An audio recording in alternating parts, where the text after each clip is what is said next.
Welcome back to Seriously Funny. I'm your host, Mashnor Kabir, and I finish nothing I start. This week, as most weeks, the title explains everything, but of course, we spend 20 minutes saying the same thing because I have a nice voice. So, let's get into it. Quitting is quite the topic in the I'm garbage, but I want to feel like I'm not category that this podcast is under. You'd get that joke if you listened to the previous episode, or maybe it was the one before that. I don't remember. Just go listen to both of them. Thank you. In the self-help, self-development, make my PP bigger sector of the internet, the general message you hear when talking about quitting is a blanket statement. Don't do it. Don't quit. The grind don't stop. I'll sleep when I'm dead. Never give up. You get the point. All of those fun, dumb things that we like to say and pretend like we're deep sages. They tell you not to give up on things, your dreams, your aspirations, even the dreams and aspirations that you could probably never achieve because you simply don't have the talent for it. Sorry, you probably won't be the first person that is slingshot into the sun. I probably killed a few dreams there. Whether or not you should quit or shouldn't quit is something we'll touch on in a minute.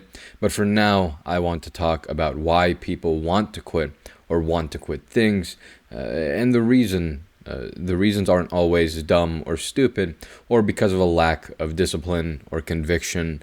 Sometimes, however, it is because you're just horrible at following through. It might be the case that the reason you quit something is that you just lost the motivation or that initial drive, that initial oomph that made you start doing something.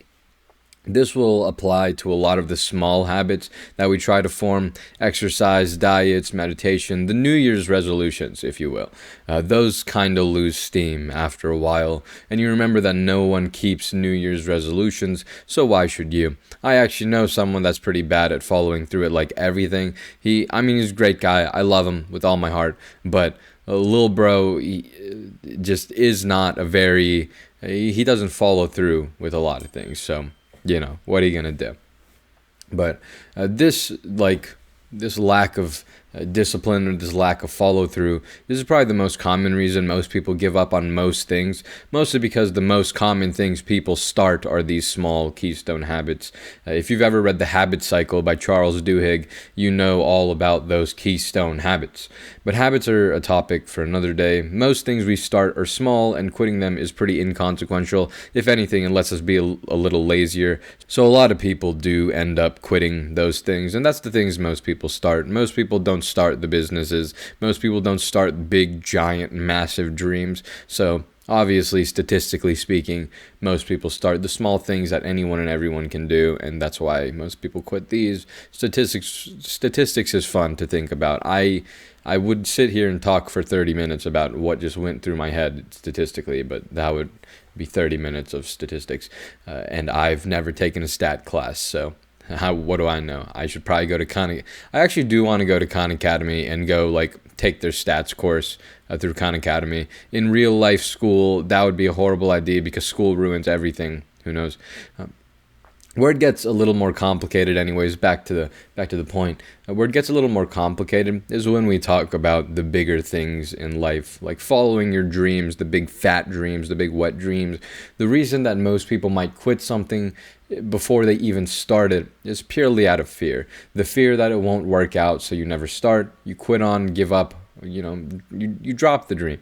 This could also go the opposite way. Maybe you started something, but you knew you didn't want to do it. You became an engineer because your family always said so, but that's not what you wanted to do. Something like that. Maybe you actually wanted to become an artist, or as engineers like to call it, a waste of resources for the college. So, maybe that was your dream, but you went another way. And it's possible that you just fear going whatever your dream was because bad effing idea. Don't be an artist, you'll be homeless. Don't listen to me. The next thing that we quit is things we've started. The major you picked in college, the professional esports career you wanted to build, the things you put so much time into. You quit because maybe, to put simply, it's not that you didn't want to do it. It's not that you ran out of motivation either.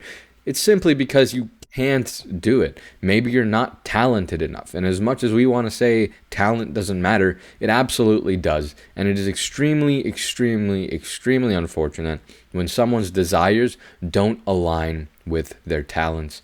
I know the feeling because I have the same issue. I want to become an engineer. I didn't just pick electrical engineering because I thought it was a good idea. Is it? Yes, absolutely. The income is great, and the field is probably not waning anytime soon. I would love to be able to understand and work with chips and processors, and of course, work at Apple. I would really like that. That's the dream for me with content creation, which is this podcast and the YouTube channel I'll start in 500 years. But unfortunately, I'm not that talented at math, at understanding circuits, at coding. And understanding circuits, maybe I don't need to know circuits with what I want to go into, but I'm just not good at some of the things that I'm doing in school right now. I'm not talented at it. My talent is actually in being a doctor, and that's probably not a surprise to anyone listening. I mean, let's think about the 3 to 4 big things that I've researched for this podcast. First, it was mental illnesses and personality disorders. Then it was the COVID-19 vaccine. Then it was the history of vaccines. And then it was sleep. The next thing I'll research is probably going to be the effects of optimism and pessimism. If you look at the books that are sitting behind me, they deal with psychology, neurology, neurochemistry, and some philosophy. I see the world by seeing people's brains. I've studied physiology and psychology and neurology, all these things. And already I have a track record of playing therapist for quite a number of people. If I became a psychiatrist, I would probably be really, really good at it. One of the best, maybe. But I wanted to work at Apple. The idea for this episode actually came from a test I failed recently. It was my circuits and devices class, and I just did not understand the main concepts the test was on. I couldn't understand what was happening with the circuits, and I have some really, really clever friends. And when we got together to study, hearing them talk was going over my head and making me feel like I was an ant looking at a building. I could see some of it, but not all of it, and I had no idea how it got there, how it was done, or what piece of garbage made my life harder to get my sugar pieces. That failed test made me think about failing the class, and not as some anxiety thing that I spiraled, but it was a genuine possibility. If the next exams went in a similar manner, I would fail the class, and that's just how it is. It's a possibility. And if that happened, due to the manner my college handles the classes, I'd basically have an extra semester in my career. I wouldn't finish graduating in 4 years, and I really, really considered becoming a business major if that happened. Us engineers kind of make fun of business majors, and we make jokes about becoming business majors because it's the easiest and funniest major, because you can make so much money and do literally nothing for all of college. But I was really, really afraid of actually quitting. And when I studied with my friends, though, that was sick. I loved that. That was so cool. We studied before the exam started in the building, and we ordered pizza like 2 hours to the building before. It was sick. It was so good. I loved it so much. It was so fun. That was the good part of the day for sure. But the bad part was 2 hours after that when I had to go fail. But anyways, our next topic and the title of this episode is that fear of quitting. I've been doing this engineering thing for, after this semester, 1.5 years, 1/3 of the way through the degree. So how could I quit? And some of you that are more clever would think, well, wouldn't it be harder to quit if you kept going? Then you'd be farther in. Well, Mr. Smart Man, you've just described the sunk cost fallacy. A few years ago, from around 2016 to 2018, I was a Titanfall 2 player. I became pretty good at the game, and I'd play for hours and hours a day. This was in high school, so I didn't have more than like an hour of homework, so I'd play Titanfall 2 all day. It was incredible. And I really did love the game, still do. I don't play it very much anymore, but I really just, what they made, incredible. And if Titanfall 3 ever does come out, maybe I'll drop out and start that esports career, who knows. Anyways, although I can say I love it now, back then I was a little more edgy and pessimistic. I wanted to quit the game because it took so much of my time. And although I was good, it wasn't that stimulating. Because I was good, actually. Every game I did well, and it was like a druggie just doing their drug in order to get by. But I could never quit the game because I thought, wow, I put so much time into this game, I can't quit now because that means all of the time I put into it was a waste. None of it mattered. And then what? Then I just lost like a year of my life basically for nothing. If I quit this game, 1 year of my life is invalidated. And the thing is, that means I'll probably put in more time because I'm not quitting. And then my excuse of having to put so much time only becomes stronger and worse. And here's the thing. It's a fallacy, meaning it's based on a mistaken belief. There's a weird cognitive distortion thing going on in your head. It's not fun. The sunk cost fallacy is what it's called. Initially derived from gambling, when people gamble a lot and keep losing, but since they're in so deep, they think, I can't quit now. I've put so much in. And then all of it would be for waste. I could make it back if I just win the next pull or whatever, however gambling works. I'm not allowed to gamble. Even though you should quit before you lost more, obviously, right? You don't want to keep going in and going into debt and becoming homeless in Las Vegas. But that's why it's hard to quit something you don't hate. Now, sometimes it's called addiction, and that's why you can't quit, but that's a different talk. Actually, I think I have actually made an episode on that called like codependence or something. You can go find that if you want to learn about codependence. Quitting can be hard, though.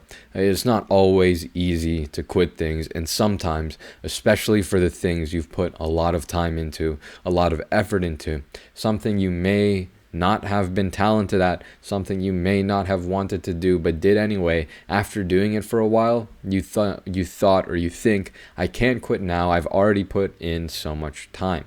And a part of that reason might be like, I don't want to invalidate this much of my time. That means it was all worthless. And that's the pain in quitting. The sunk cost fallacy is what we call a cognitive bias, a tendency that we all as humans have. We all have a bunch of these cognitive biases and psychological tendencies, and this is one of them. When you put a lot of time into something, you don't want to quit. This may be good in some cases, some habits you have a long streak in, sobriety from alcohol or drugs, exercise days. When you have a long streak, you'll want the number to keep going up, and that's one of the things that helps people stay off alcohol or drugs. They see their number. They have an app that they add 1 day to every day, and it's sick to see that number just go up every day. And so it helps them stick to it. If you have a streak in Snapchat, the longer you go, the harder it is to break. When I went into college, I broke all of my streaks. It was a great decision, but some of them I was like at 300 or something. It sucked, but had to do it. It made my life easier for sure. Snapchat streaks are dumb. But, this cognitive bias, this sunk cost fallacy, it might also, of course, be detrimental in other cases. Gambling, abusive relationships, useless endeavors. Abusive relationships, if you put so much time into a relationship and that's abusive and you don't leave because you think you put so much time in and maybe they'll get better if you just keep trying. No, they probably won't. I'm sorry to break it to you. If you're in an abusive relationship, leave. Also, those useless endeavors. Sometimes when you put a lot of time into something that's useless, not quitting is actually bad. So sometimes in life we fail, okay? It happens. Sometimes we make the wrong decision, sometimes we fail our exam, but you can't learn from failure if you never admit that it was a failure. And holding on to those decisions, holding on to the projects that have long since failed isn't usually healthy. You have to let go sometimes, right? And so if you start this business because it was something you wanted to do, but it went absolutely to garbage, you can't just keep going. It's a bad idea. But the sunk cost fallacy might make you think, well, we've put so much time and so much resources in, we don't want to make it all useless. But the thing is, it's already over. Move on. You should probably quit. But that goes on to the final point here, which is when should you quit and when should you stick with something? How do you traverse that in life? And let's start with the things that I can give you more or less a definite answer for. The small keystone habits, exercise, meditation, diet, sobriety, quitting soda. Don't quit the small stuff. Don't do that. Don't quit those things. Those things are objectively great for your health, great for your mind, great for you. Don't quit those things. Yeah, that's all there.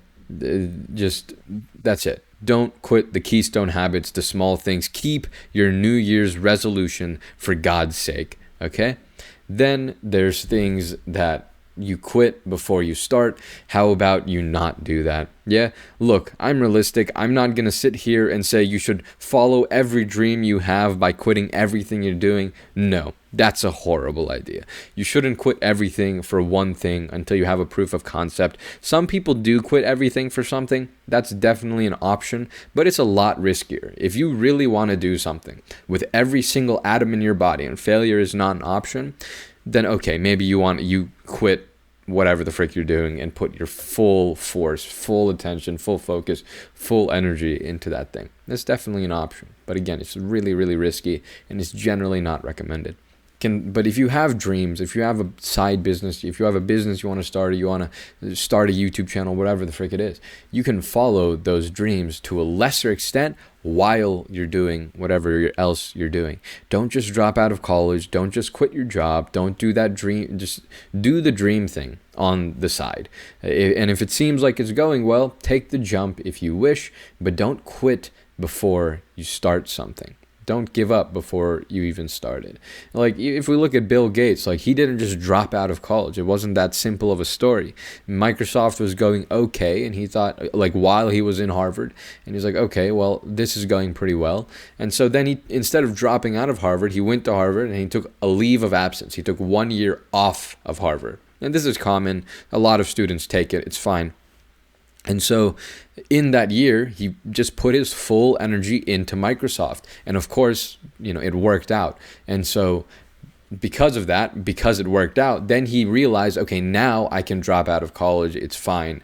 But he didn't just drop out. If Microsoft didn't work, he would have just gone straight back to college. That would have been it. So don't just quit everything. Don't just drop everything. Don't just quit your job. Don't just drop out of college. Maybe you can take a little break to put effort into something, or like I recommend, just do it on the side. Depending on what you want to do, you might need to take a break. It might just take a lot more time and energy, but don't just drop everything. That's a bad idea. You don't want to end up homeless. Now, sometimes you might have dreams that's one of those really dumb thoughts or dreams that you think about in the shower or right before you pass out on bed. Some things are just meanderings of the mind. Let the passing thoughts pass. You can laugh at those. All right, those you can just laugh at. Then there's the thing that causes the sunk cost fallacy, the dreams or the things you do that you don't know if you want to quit, the major you didn't want to do, the career you just aren't good at. Should you quit those things? Should you go do whatever you're talented at, or find some sort of intersection where your talent and your desire can meet? Here's the thing. I'm a random loser on the internet that you, for some reason, maybe you know me, maybe you don't, maybe you listen because you like my thoughts and my ideas, maybe you like the sound of my voice, but don't let me, someone who knows absolutely nothing about what you're going through, tell you what you should do. All right, don't do that. Because here's the thing. I don't know. Sometimes there is no right decision and no wrong decision. There's just a decision. And this is illustrated beautifully in a video by Pursuit of Wonder called "Every Person is One Choice Away from Everything Changing." Should you quit? Should you not quit? Well, again, I'm not going to tell you what to do, but I will tell you what to do. Yes, I'm so great. Talk to people. If it's the major in college, talk to your advisor, professors you like, your peers maybe. Although the peers may be a little bit more biased and less knowledgeable, talk to the mature people that have been through it or may have known someone that has been through it. And this is just one thing. There's so many other things in life that you may or may not want to quit. Talk to your spouse, the people that are affected by your decision or may be affected by your decision. Talk to people and get more data. Data is really helpful in understanding things. Now that I've told you what to do while not telling you what to do, it comes down to what you should actually do. Quit or not quit? That is the question.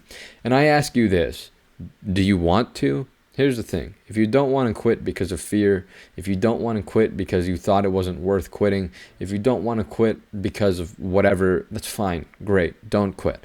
But if you don't want to quit because you're afraid you put too much time in and that all of that time is going to be meaningless if you quit, don't let that be your reason for not quitting something. Here's the thing. There's a lot of people that have been through a lot of things. Most of you listening to this are fairly young. You have the time to play around with your life, play around with your choices. You may have lost some time, but the experiences weren't useless. They never are. Trust me, you learned something and you gained something. You did not waste your time. You did not lose your time. All of the time I spent in Titanfall, all of the people I met from Titanfall, it was great. And I loved them and I still talk to them. And now I don't play Titanfall, but those people are still in my life and I still cherish them, love them, and speak to them on like a weekly, if not daily basis. It's great. If you ever put time into anything, whether it be the relationships you got or the things you learned, even if you weren't good at it, you obviously learned something. Take that. You always have that. Even if you quit, you always have the experiences. They're yours and no one else's. And no one can take them away from you except for yourself if you don't sleep and you get Alzheimer's. So make sure you sleep. Now, if you're old, maybe you don't quit. If you're like a few years off of retiring from the job you hate, maybe you should just stick it out, whatever. Or you could quit early, fine. But most of you have a lot of leeway, myself included. We're young and probably definitely really dumb. So live and do what you think you should do, but don't fall to a simple tendency that's built into your mind. Sometimes you stick it out and sometimes you quit. Regardless of your decision, own it. Maybe it goes great. Maybe it goes to crap, and then you make another decision, and life goes on. Just live. And I'm quitting this episode. Bet I got you there. Don't worry. You'll never stop hearing my voice. Music, nothing has really happened. Nothing's dropped. No one's dropped. I think Playboi Carti was going to, but he didn't do that. So nothing there. Jeremy Zucker's third album comes out on October 1st, so that's kind of exciting and fun. Apple's event is rumored to be on October 12th, and I'm so extremely excited to get that MacBook Pro. I'm really hoping they don't blue ball me on the 14-inch. I'm really excited to have a laptop I can actually carry around with me. I'm also still hoping to find a graphics card. I found some deals that are some places to buy that are way too good to be true, but those websites have 0 reviews, so that's definitely a scam. That's a dream, though. I might have to quit. Who knows? I'm still watching 7 Deadly Sins. I'm on season 5. It's season 5 on Netflix, but it's season 4 in reality. It's good. The animation definitely got worse, but the story isn't too bad. It's kind of like Attack on Titan, how the story got more and more information based, and you had to keep track of more things, especially compared to the humor that was like season 1 was based on for 7 Deadly Sins. After season 5 is a movie, and then I'll probably watch Remake Our Life. A lot of the anime that I wanted to watch finished last week, so that's sick. Other than anime, school is going pretty garbage. I'm dumb, and I just aided on a physics quiz as well as that circuits test I talked about. I have a math exam and a computational engineering exam on the week that this episode comes out. Those shouldn't be too bad. I think that it will do better there, but we'll see. I'll do my best, and that's kind of all I can do, practicing what I preach and all. I hope you guys are all doing well. I finished skinning my phone. I had the D-brand skin, but I didn't put the skin on the back of my phone. I just put it on the sides. And so yesterday I took off my case. I skinned my phone. It looks absolutely wonderful. I'm really loving it. And it makes my phone feel completely new without a case. And I'm thinking about rocking the phone naked until the case I want comes out. The pre-order starts next month in October, and then after that it'll come out probably, I don't know, December if I'm lucky, probably January or February. But yeah, really excited. But this naked phone thing, holy crap, I don't drop my phone much, so I think I'll be good, but it feels so sick to have this how Apple kind of designed it to be in your hand and stuff. It's so incredible. I have it in my hand right now. I have an iPhone 12 Pro Max. I love it.